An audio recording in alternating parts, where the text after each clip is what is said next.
সেই দিনটা ছিল 22শে জানুয়ারি। সেই দিনে আমার দুটো ব্রাইডের কাজ ছিল। তো প্রথম ব্রাইডের টাইমিং ছিল তোমার 1টা থেকে 1:30টার মধ্যে তাকে বসার জন্য আমরা বলেছিলাম, কিন্তু সে বসেনি, সে বসেছিল 3:30। সুতরাং অনেক দেরি হয়ে গেছিলো, কারণ আমাদের সেকেন্ড ব্রাইডের টাইমিং ছিল 4টে টাইমিং দিয়েছিলাম। আর লোকেশানটাও অনেকটা দূর ছিল। প্রথম ব্রাইডের লোকেশান ছিল ট্যাংরা কামারডাঙ্গা, আর সেকেন্ড ব্রাইডের লোকেশান ছিল বেলঘরিয়া। সুতরাং তার বসতে দেরি হয়ে যাবে, আমাদের প্রচণ্ড দেরি হয়। আমরা যখন একটা টাইমিং তোমাদের বলি, একটু টাইমিংটা মেনটেন করে চলো। যখন তোমাদের রিচুয়াল শেষ হয় না, তোমরা জানো, তো আমাদের একটু আগে ইনফর্ম করে দিলে কি হয়, সুতরাং আমরা সেকেন্ড ব্রাইডকে করে তোমাদের বাড়িতে আমরা আসতে পারি।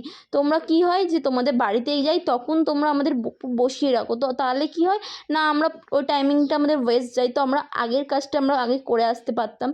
তো তোমরা আমাকে একটু ইনফর্ম যদি আগে করে দিতে, অ্যাটলিস্ট আমি তোমার বাড়িতে গিয়ে টাইমটা আমার নষ্ট হতো না। আমি হয়তো আগের কাজটা করে আমি হয়তো তোমার কাছে তারপরে আমি কাজ করতে যেতাম। কিন্তু ব্রাইডদের একটাই কথা বলবো, একটু টাইমিংটা মেনটেন করে চলো। যেই টাইমিংটা বলছে অ্যাটলিস্ট সেই টাইমিংটা নিয়ে বসো, কারণ আমরা সেকেন্ড কাজে যেতে না আমাদের অনেকটা দেরি হয়ে যায়। সবারই সেই দিনটা, বিয়ের দিন বা রিসেপশানের দিন, খুব স্পেশাল দিন থাকে। আমরাও চাই না যে তাদের লেট করে আমরা ছাড়ি বা কিছু, তাদের স্পেশাল দিনটায় তারা দেরি করে যাক, আমরাও চাই না। আমরাও চাই তাদের কমপ্লিট করতে তাড়াতাড়ি। আমাদের প্রচণ্ড দেরি হয়ে যায় সেকেন্ড ব্রাইডের কাছে যেতে।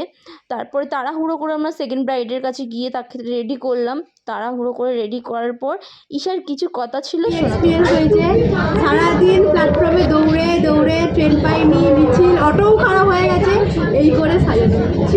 প্রথম ব্রাইড কেমন ছিল আমাদের? প্রথম ব্রাইডটা ভালো ছিল মোটামুটি। সেকেন্ড ব্রাইডের কাছে যাওয়ার আগে অনেক কথা শুনতে হয়েছে, তারপর পৌঁছেছি, দিয়ে এখন বাড়ি ফিরছি। ব্রাইডগুলোকে কি বলবি তুই তাহলে? কি আর বলবো, টাইমটা মেনটেন করতে। হ্যাঁ, টাইম একটু মেনটেন করে বসলে ভালো হয়, তাহলে আমাদের কাজ করতে সুবিধা হয়। সুবিধা হবে।